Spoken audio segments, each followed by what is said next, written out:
So we right now are standing on a quarter-acre garden here on West South Street in downtown Orlando. We are like 2 blocks from Amway, 2 blocks from the soccer stadium. We are in the heart of downtown Orlando.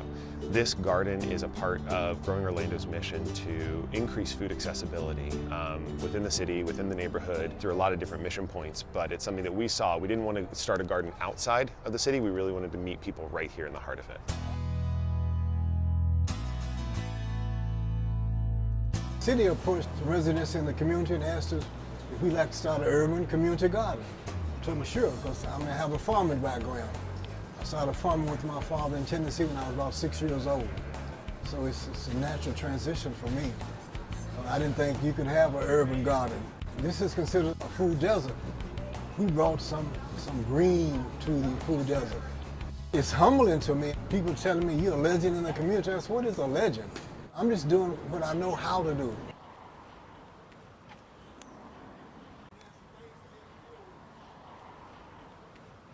When I got started, it actually started as a garden when I was in college. I had a little 1 foot by like 5 foot garden bed, and that initial garden, which was just, let's try this, something clicked, something happened, and I got my hands in the soil, and I was hooked.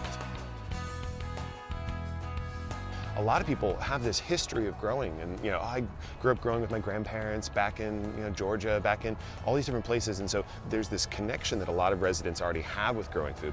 When I grew up in Tennessee, we had everything we wanted in our gardens. What really is exciting to me is that can we recatalyze a lot of that passion in individuals of knowledge they've already had from doing it before, and they've had that experience, but reinstating that activity of actually growing food to feed yourself, feed your neighbors. It's a way of socializing, sharing with your neighbors, because we lost the sense of community for some reason. And the garden has a way of bringing you back. It's a way of centering.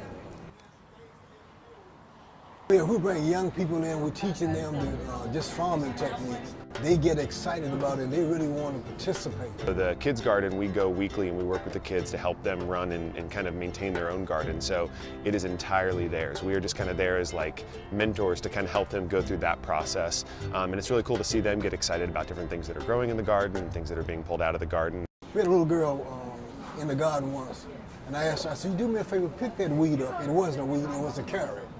She pulled the carrot up, she looked at, she said, oh my God. She said, I thought they came out of a can.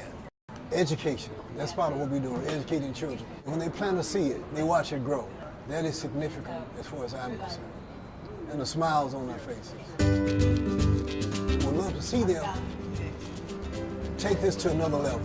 There are a lot of spaces in Parramore that you can actually have a garden on.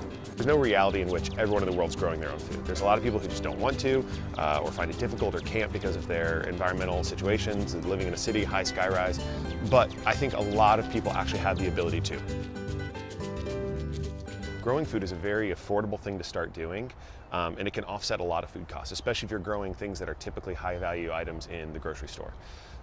You're not growing corn because that's cheap. You're not growing potatoes because those are cheap. You're not growing beans, those are cheap. You can get those at the store still, but if you're growing your own tomatoes and salad mix and other things that are typically a higher cost item at the grocery store, that can save you hundreds of dollars over a month.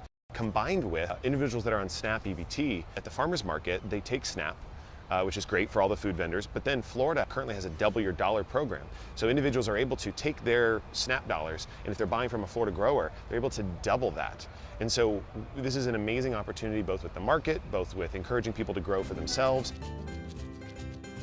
We're in the middle of the community, and it's fairly visible in the community. But there's residents from in Parramore who have started their own businesses and are actually selling at the market. And there's also some fresh produce vendors who are all producers, so whether they are growing it themselves or working with other Florida farmers are selling fresh produce right there. Like this is not a yoga studio. This is not a juice shop. Not that those things are inherently negative, but those are things that get attached to gentrification as, oh, a new culture is coming in. Food is a part of everyone's diet. We all have to eat. We've all, are connected to growing food, and an urban farm is a big part of that. It doesn't discriminate against the type of individual you are. Growing food is a deeply connected part of who we are as individuals. what was a vacant lot for almost a decade, just nothing here, fenced in, emptiness, trash, is now producing so much beauty and food right here in the neighborhood. We help one another in the garden. We've been there since 2008, and we intend to continue this process. But it is something that I'm proud of.